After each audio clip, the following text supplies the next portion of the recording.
You've enjoyed the regular uploads. For the past several months, you've thought, why isn't I come here?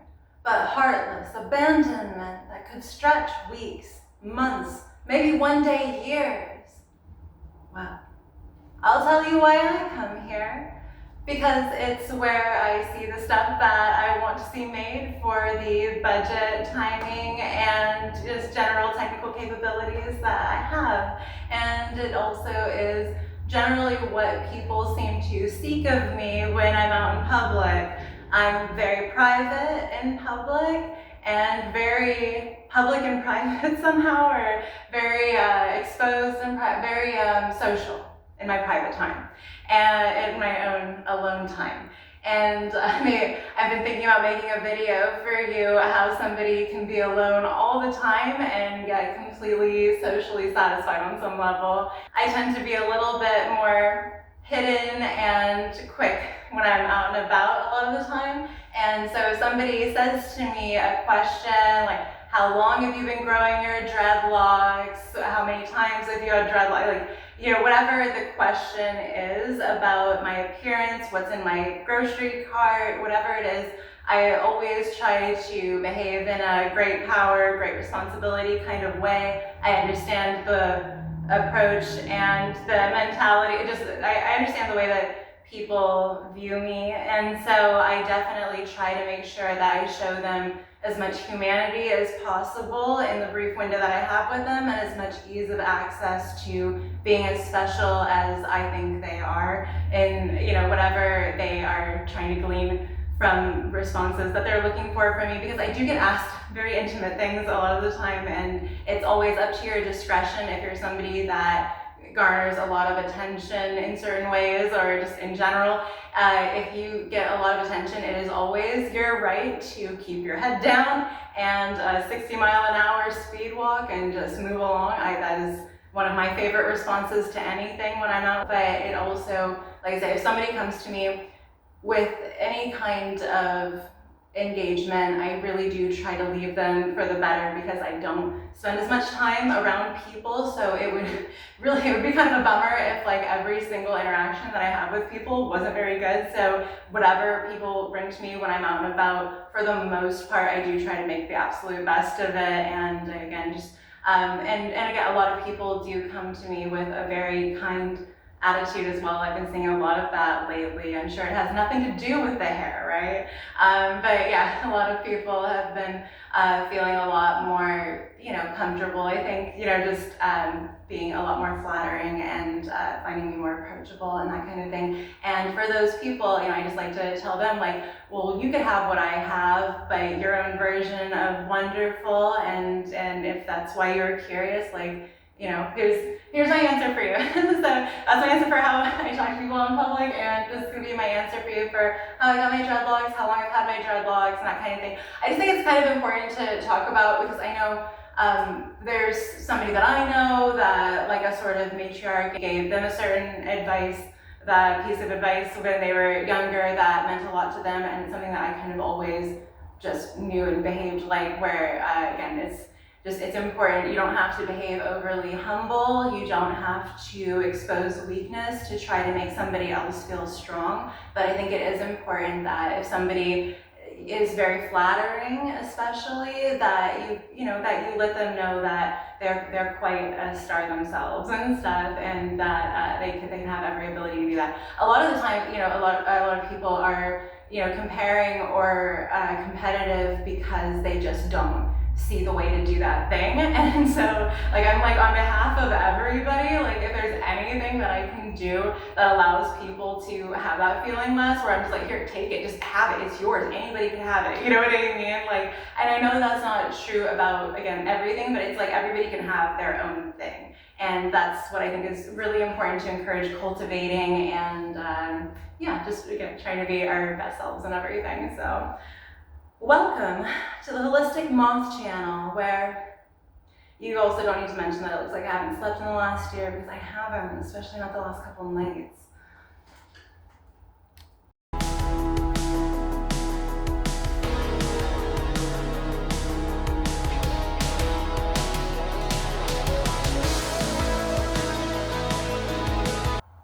I knew the AV quality was going to be like that in that room, and I did it anyway. Yeah, come here. He's the star of my life. Look at this boy, look at his full moons. He's got big eyes made out of full moons. And oh, we love him. He's so cute. He's the cute boy. Hey, I'll show you how to do how to hold your cats and how to teach them English. He's a very smart boy. He knows how to talk and he knows how to understand things. Look at him. This is a 50% high-ranking Bengal, high-ranking generation of Bengal, and he is just happy to be the sweet boy. Oh my goodness. Okay, well, we'll do this forever off camera, but he's just purring and wonderful. Yeah, ladies, I've got like all these little tricks that I want to show you guys. Okay, he's just gonna go to bed in my arms now. But yes, he's not a lap cat by any means, and this is how comfortable he is in my arms, because we perform cat acrobatics all the time, and oh my gosh. Okay, anyway, I love him so much. I love you guys. I love you. Oh, he's the handsome boy. Okay, now I don't know what to do. I'm just use all my storage on my camera. Oh my gosh, look at this kitty boy. Look at this happy boy. He's so, oh my goodness, now he's making chirping noises. So I spend all of my time in solitude besides with my animals, and it's a wonderful life.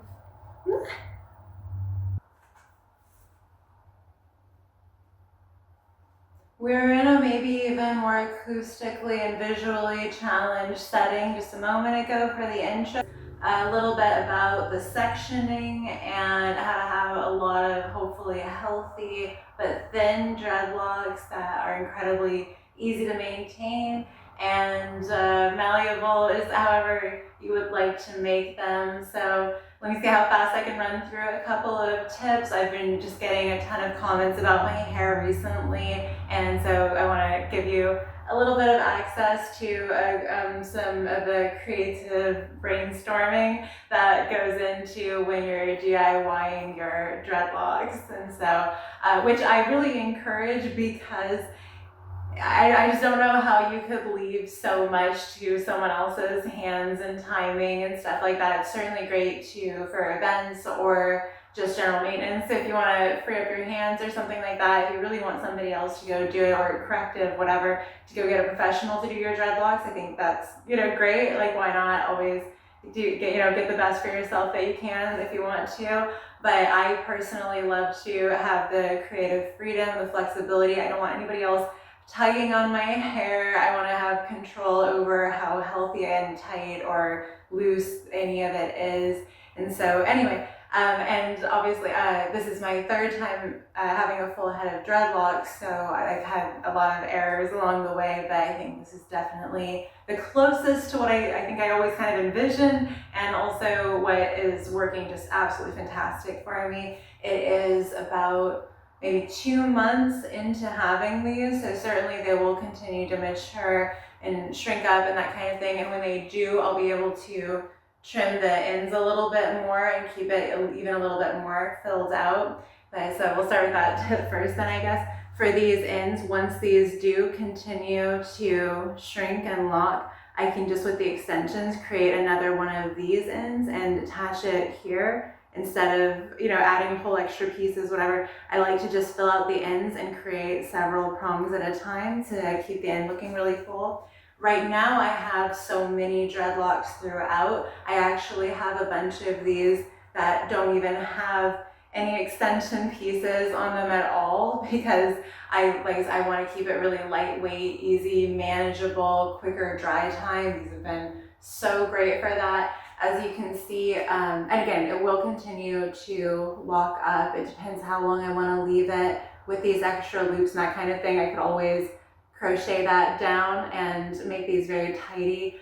Of course, I like a more natural romance novel cover, windswept, 2 months in the jungle kind of look, a more natural look as much as possible. As I say, before I changed the color, one of my favorite things about the very grunge, partial dreadlock, natural hair color kind of thing, like a lot of people don't think, a lot of people were complimenting my hair at the time, but I think there's this understanding that if you haven't done anything terribly unnatural, you are really not seeking anyone's approval for sure. Like you might do all of this and not be, but you also might, you know what I mean, might be and stuff. But the one people are quite sure you really don't need their validation for and stuff, or that maybe you might even again be closed off to it.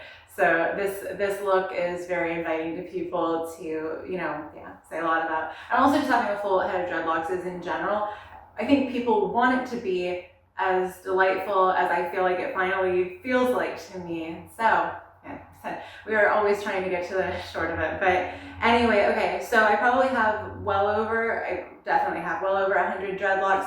Down here you can see some of them are a lot thicker. These are the original ones, and I think one of my first tips would be that a lot of people, when they get dreadlocks, they're getting them because they think I have fine, straight hair. And one, as you'll see in hopefully an upcoming video very soon, I'm talking about residue-free shampoo, and so you really don't know what I think the texture and volume of your hair is if it's weighed down by a lot of chemical coatings and products and that kind of thing. So certainly you could get to know your natural hair a little bit more before doing something like this, but you also I can't emphasize enough, like you have enough hair. You could have very thin hair, and what you need to remember is it's not like what's at the bottom down here, it's not even really what's at the top, it's like what happens when you scrunch it all down. And so I think one of the bigger mistakes that we're prone to is telling ourselves, oh, my hair's so thin, I would like to get that fullness from dreadlocks, but then you end up creating these really thick dreadlocks because you're underestimating that you actually have plenty of hair. There are times where we have more and less, and one of the benefits, of course, of dreadlocks is that you don't have to deal with those natural ebbs and flows because you weren't sleeping enough, weren't getting enough vitamins and stuff, and you just went through this shedding process, you're too stressed for a long time, that I have my reasons for when I started getting dreadlocks, and I couldn't be happier with the decision because it has freed up just my ability to look the way that I want to look with very little maintenance, and the maintenance that is there is fun to me, or at least just regular, it's kind of chill anyway. I don't want to do anything for my looks that doesn't feel like that. If it doesn't feel like I'm massaging oil into my skin or doing like a creative project with it, I'm not just gonna sit there, hour 392 of my life getting my nails done at a salon so that way I can be dysfunctional with these fake nails and having all this like chemical stuff and buffing, respiratory issues and whatever that's in the air there. So anyway, I enjoy having projects that I can work on for my appearance that just either like improves my overall health, presentability to the world, that is, easy. Okay, so I'm about to put this whole fucking thing on 10 speed, huh? Anyway, okay, so well over 100 dreadlocks, and like I said, a lot of them are, I think the natural flow of hair is another big goal of mine. So another pitfall, I think, when people have thicker dreadlocks then, right, they go, oh, well, I want the feminine and I want the flowing and the light thing, so then we attach these long extensions, and what happens with extensions? Eventually it's all gonna dread up, right? And what happens with hair that's too thin to dread? It doesn't dread. So I think if you want a more loose and flowing look, a really good idea is adding those thinner pieces and just letting them hang out together. so that way it mimics the natural look of hair. And this is also because this is all, you can see it's so thin and light and everything, it makes it so that way it dries very easily. And these are different lengths. I have some that are 22-inch human hair extensions, and then other ones that were maybe even as short as maybe 16, I don't think 12, but I had some really short pieces that I thought, you know, would be fine to do the layering up top. Again, basically the idea for me is however I can get the most appearance of natural volume. I don't want to be overwhelmed. We also got enough fashion police or like, you know, that she's wearing the dress or the dress is wearing her. And so you want to be wearing your hair, not the other way around, in my opinion. And it's also, again, I think easier to style, more flexible and stuff if you just don't have as much. It's not going to be like falling over awkwardly all the time if you're putting in a bun or whatever it is. And so again, so basically it's like, how do you look like you have a lot of hair while like having not as much and stuff. And so you have to think like when you have all this volume at the root, it's like when you add the same size extensions throughout. I'm just going to jump around, like follow the stream of consciousness here because it is a lot of stuff that I wanted to cover really fast, and I am going to be checking how long I have on my camera here. So the easy part about extensions for me and keeping them lightweight and flowing and all that kind of stuff is just make them thinner than the root. Okay, so like if you think if I have over 100 dreadlocks and I put in full size extensions matching the size of the root all the way down, and I had that all the way here, like my hair would be fucking huge and it would be like pulling on my scalp, which this, it feels wonderful. And it's, and you can see also, I could have done more maintenance, but yeah, everything is very well separated. I can't see what I'm showing you, but I'm quite sure everything is separated. There might be like a few strands that aren't or something like that, but everything's separated very well. Everything moves very well. I can move it in any direction that I want to. It kind of works like natural hair, enough like that. But what I want to show you for the roots too is it's just not manicured to hell. It's being kept in a way that keeps everything from pulling it all, and having those smaller sections makes it so that way hair isn't coming from over here to over here for that thick section. And so just kind of pulling no matter what direction you're at, things pulling when you're sleeping, that kind of thing. This way is great when I'm sleeping. I just want to show you not over maintaining the roots at all. So these sections all feel really good to me. These were just grab and go sections. I find even when I use like rubber bands to do sections, I end up changing the sections as I go anyway. I would say that I really like, and we'll double back to the extensions thing, but really quick on the roots here. I would say this is all doable for incredibly healthy dreadlock size, except for maybe, like this guy feels a little bit small to me. And we have this hair, yeah, there we go, there's only one strand over. But yeah, so that feels a little bit small to me. So this might be thinner than I would like it to be.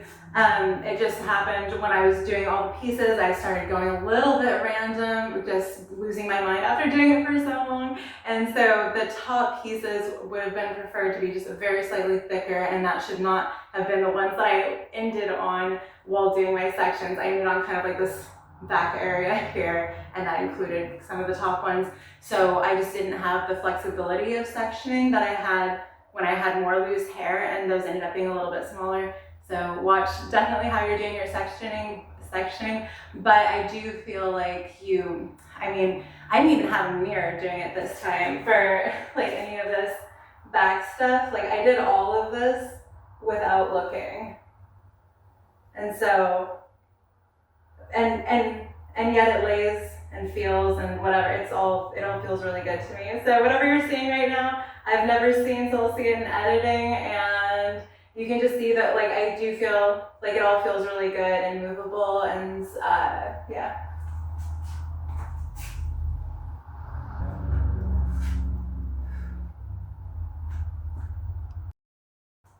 So I would say this is very healthy sectioning size, besides that little bit that's misleading.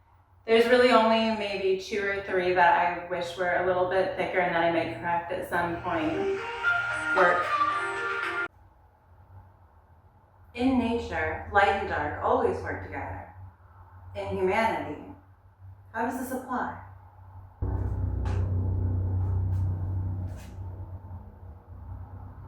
What length are these? Is this 12 inches and this 18? Is this my 22? I'm really bad at telling stuff like this. Anyway, okay, obviously higher, lower.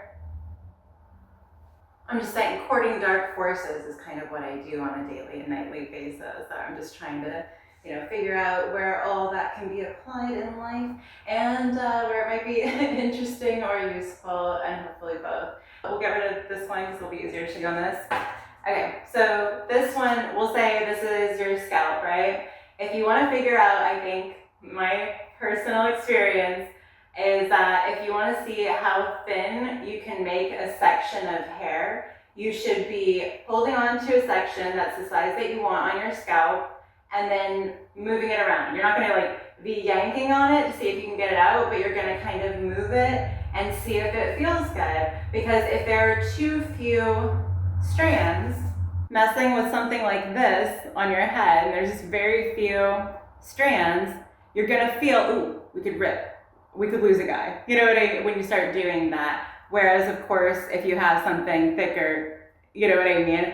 Figure out where's your breaking point. These are extensions, so it's gonna be probably a lot tougher hair than you actually have. But hopefully not. I don't know, maybe check your hair out. You will probably at some point want to use a crochet hook. And so if you look at the way that the tip of this is going across the hair, if you break a few strands, you want to know that you're still going to be attached. And I want to show you too, obviously for crocheting, that's the sound of things kind of breaking and getting caught up.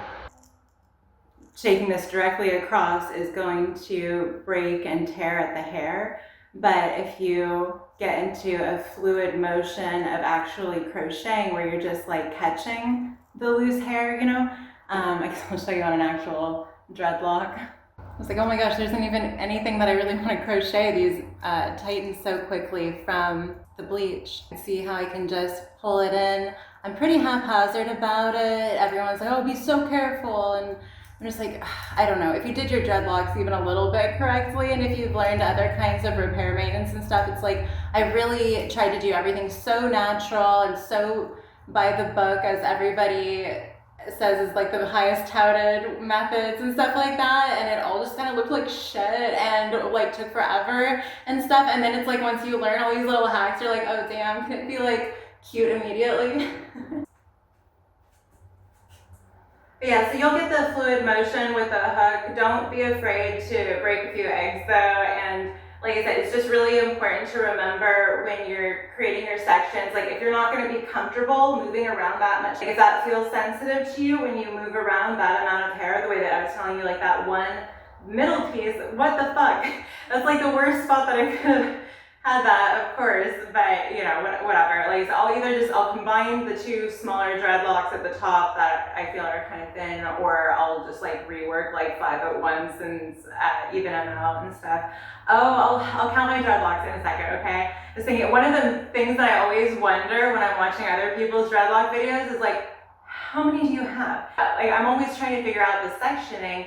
And I will say, one of the things that I saw pretty unanimously was if you have a widow's peak, as I do, you probably want to have a dread there, and you'll find different dreadlock charts that tell you how many you should have. And since I was regularly underestimating the amount of hair that I had, I would make these giant sections and then go how's anybody fitting 70 on their head? I made it to 46, and it's okay, well, I've cracked the code now. It's just trust that your hair will, turn into something much thicker and stuff. So anyway, there are some designs that are agreed upon for how things should lay. And I did try to adhere, generally speaking, to that, but it's more guidelines than rules, really. So, you know, you just kind of feel like, again, what feels good to you. Like, you know, some people like a fan pattern, a square pattern, triangle, whatever.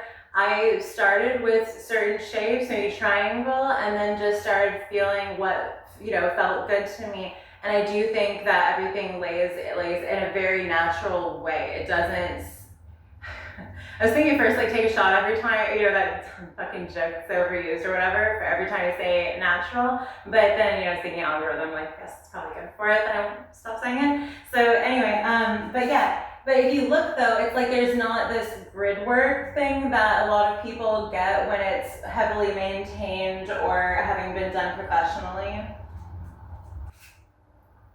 For the bangs, you can see I opted to go a little bit shorter. A lot of people said, I think, like, that they didn't like having dreadlocks on their temples, which I did pay attention to, but I think these are sitting pretty well and just thin enough that it's really just not too troublesome. It lays pretty flat if I wanted to, but sometimes I'll move it just so.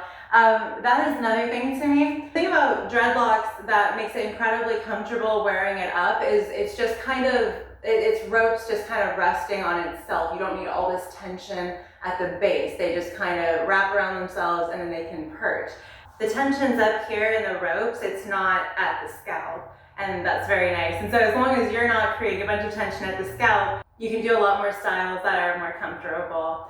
So let's talk about how to keep the scalp a little bit more comfortable too. So when I'm doing my maintenance, like, a lot of times people will talk about how sore your head can be after you get your dreadlocks done and after doing maintenance and that kind of thing. And to me, that really shouldn't be happening to that level. I think some of the soreness can be mitigated if, while you're working on your own dreadlocks at home, if you kind of scatter which ones you work on first, or if you do one side and then wait a few days and then do the other. I know we're kind of all eager to get it done, especially because it does take a lot of time sometimes, but it's, I think, very nice for your head to not feel all of that new tension from all places at once. Anywhere that you can think of to reduce the tension, and anything that just, if it doesn't feel good, quit telling yourself that beauty is pain. I'm pretty sure that beauty is health, and health is not pain. So let's keep these things in mind. And if you want pain, just have cats climb all over your back all the time, because then at least it's like a positive thing. It's like anybody, I feel like, that's like doing anything with animals, like, you know that you're getting beaten up in some way. It's like, just find a positive way to get beaten up if you want to, but certainly don't tell yourself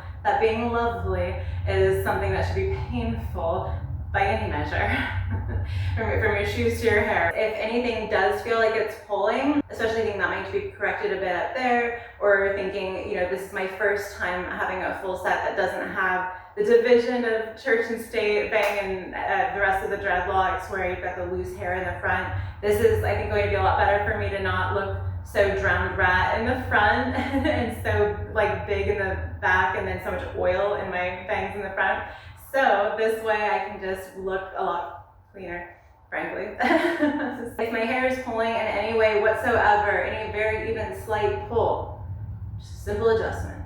You'll go rest over there. We'll just, you know, just don't leave it pulling. Just like, why would you? You know, like, don't. I hate styles that are like that. It's like, you know, I just don't think you have to be as scared as people try to make you. Again, that's why we end up with these thicker dreadlocks, even though as females especially, we tend to want thinner ones, although I think thinner ones look great on either gender. I think any of these tips would be great on any gender, hair type, whatever. If I had a different hair type that held water more and I was doing this style, I would just replace it with this hair. I mean, hell, I'm replacing my own hair with this. I would do that no matter what kind of hair I had. If it's easier, if it's lighter, if it's easier on your neck and all that kind of stuff, I would just do whatever the fuck you feel like.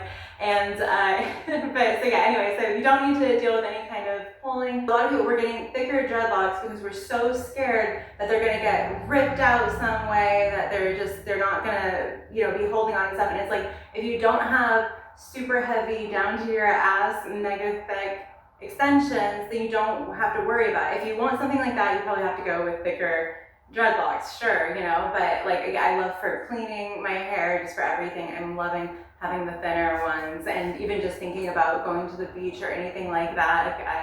Like, you know, I'm more concerned about the thicker ones going into the sand than the thinner ones. I don't know. I feel like something will have some hope. If you want dreadlocks that are thinner, I think that it's fine to do that without worrying about your scalp all the time. I think the people that probably have the biggest issues with that I've seen look like they're getting them professionally done and are getting them done pretty small. And you can tell there's too much tension happening there. So keeping it a little bit loose around the roots, and especially doing it yourself, you can, just keep it to the point where you are one of the people that say after they have dreadlocks, my hair was thicker and healthier afterwards. Which is definitely the case. I was gonna redo my dreadlocks completely after taking out the last round. I just knew that I wanted thinner ones overall, and I highly encourage, even if it takes you months of looking like a crazy asshole, just redo your hair if you're not liking the sectioning, because you'll be so much happier afterwards, and you'll just feel so refreshed and everything. So I do recommend that if there's anything that's bothering you, just like get to it, even if you look fucked up for a while. Like I've gone through very bad stages, obviously. But anyway, so when I took out the last and stuff, like the thicker ones, I will say, I think you probably can retain more length when you take out your dreadlocks if you have thicker ones, because there's just more that's been like safely coiled around that you can kind of work down, whereas the thinner stuff, especially if you're using a crochet hook, which most everybody is, because it just makes it dread faster, just everything. But it's like if you have thinner ones, I mean, you can see how if this is just a thin row of like nothing but knots, if I were to comb this out, I'd probably lose like a lot. I'd probably be like up here somewhere, here, at best, or something like that. Whereas when I had the thicker ones, when I took them out, I was like mid-shoulder blade from the giant rat tail one that I had, And so, so anyway, how many more tips can I give you? Anyway, I don't know, enjoy your dreadlocks, and let's see, I'll show you how to make one really quickly. All right, so let's take a little section here. And I just get sloppy, lazy, whatever about it. Once you've done this enough times, you know to quit being so damn careful. Maybe if you're a professional, you can tell everybody to be really careful with their hair, but I'm just like, okay, like this is fine.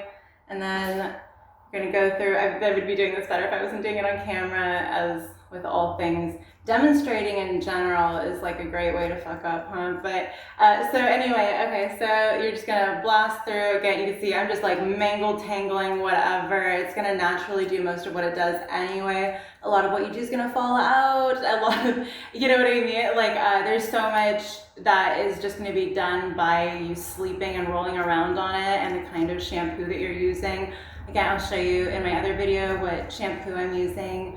But it's got tea tree in it, and so anything that has like a drying agent like that would be something that would help you to lock up your hair. A lot of people say, the salt sprays and stuff like that, but I'm just like, dang, if you just have like, kind of a drying shampoo and, a windy car ride and sleeping on a pillowcase that helps rough it up and that kind of thing, you shouldn't probably be worrying about all the little measures. I think, there are some nice things where people talk about, spritzing with, cover yourself in rose water as much as you want to, do whatever the hell, but I would say, are you seeing this at all, by the way? Just yammering. But you can see I'm just being sloppy about it because, like I said, it's gonna take care of itself, and then really all you're gonna worry about is tucking in the roots as it goes and stuff. But then even since I want mine to have all the loops and bloops, then I'm just gonna, what the fuck am I saying for this demonstration? I'm done.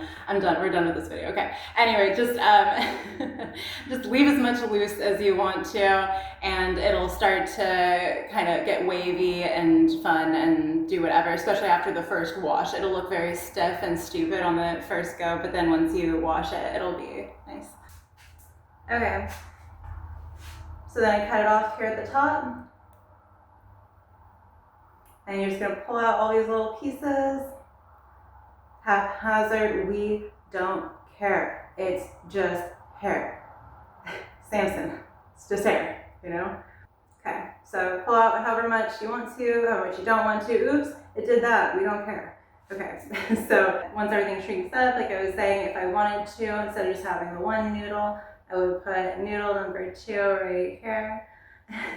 And then allow this to get all wavy and nice, instead of adding a bunch of extra up here that, like, this already has enough volume. I think all of this is voluminous.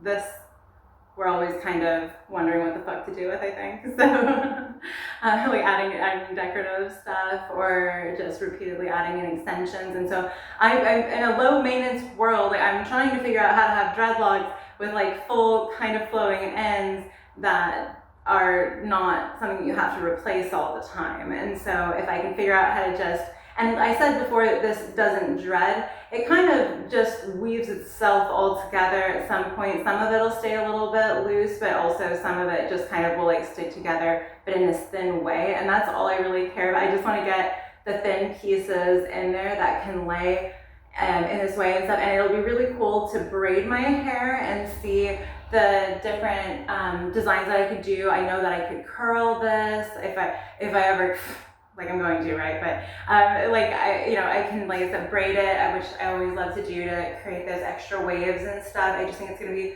really fun for me to play with, especially, again, it's gonna be a super cute look for the summer and spring that we're going into. But the roots here, wish me fucking luck, because like honestly, like I would not give my DIY bleaching tips for what I just did to like a worst enemy. Like put on to-do list, make worst enemy. Point 2, give them my bleach tips. Oh my god. Well, so anyway, wish me luck on that part, because you know we made it by the skin of our teeth on the rest of it. So yeah. Alright, so that's a bunch of tips for you. I love you. I think you're so damn pretty. Stop acting like anybody is prettier than you ever, because they're just a different kind of pretty, and you are so cool, okay? You're so fucking cool. Love you.